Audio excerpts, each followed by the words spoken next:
Mga sidewalks na nakban sa Talisay nahawana na sa mga iligal nga masaktura apan mga sakyanan nga nagpasad lang og pamarking gibaharan usab. Ang report ni Fimari Dumabok. Nahawa na ang kasagaran sa mga sidewalk sa Talisay City gikan sa mga iligal nga struktura. Apan nabantayan sa task force nga gipulihan usab kini sa mga sakyanan nga diha na lang nagparking.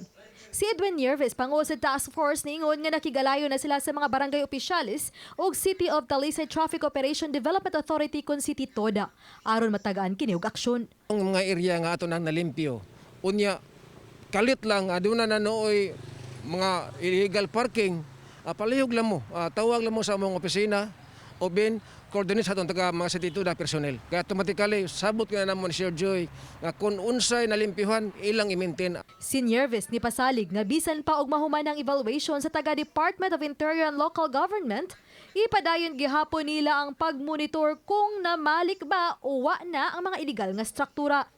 Si Mayor Samsam Gulyas masaligon nga makapasar sila sa evaluation sa taga DILG karong simanaha. We have a group chat. I've seen reports sa ilang gipang buhat o kanang nakauyon man ko sa gipang buhat sa mga kapitan.